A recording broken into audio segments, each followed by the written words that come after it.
เอารถข้ามมาจากพุ่นเลยอ่ะเพิ่นเอารถใหญ่แบบข้ามมาจากฝั่งพุ่นนะทุกคนเห็นบ่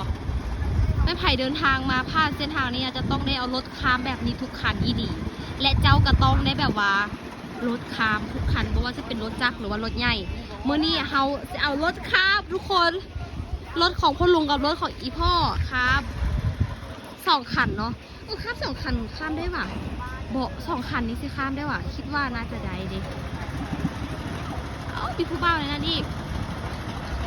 ถ้ากันทุกคนดีแท้เป็นเธอแรกที่แบบว่า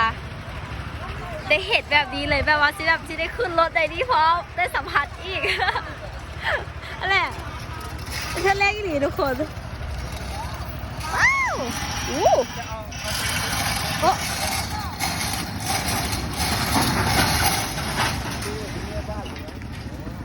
เอาเขาดึงเสื้อกันนี่ป่ะไม่เคยลงมาแล้วไปเลยค่ะว้าวไปเลยบ๊ายบายไปถึงเวลาที่พ่อลดลงแล้ว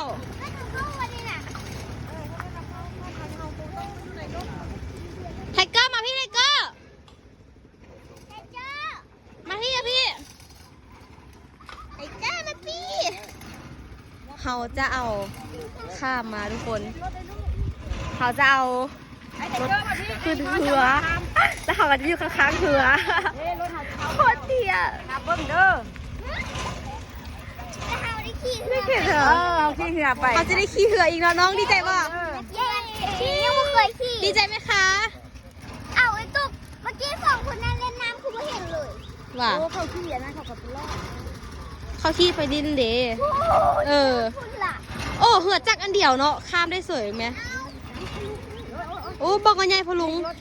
นี่เด้อรถลุงเข้าเด้อก็คือมาแล้วลุงเข้าเลย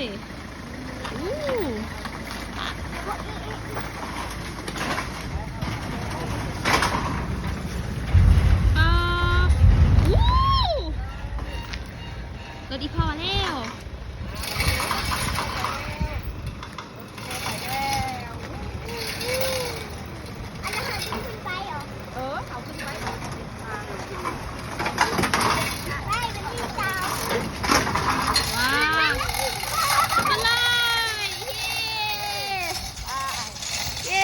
ไทเกอร์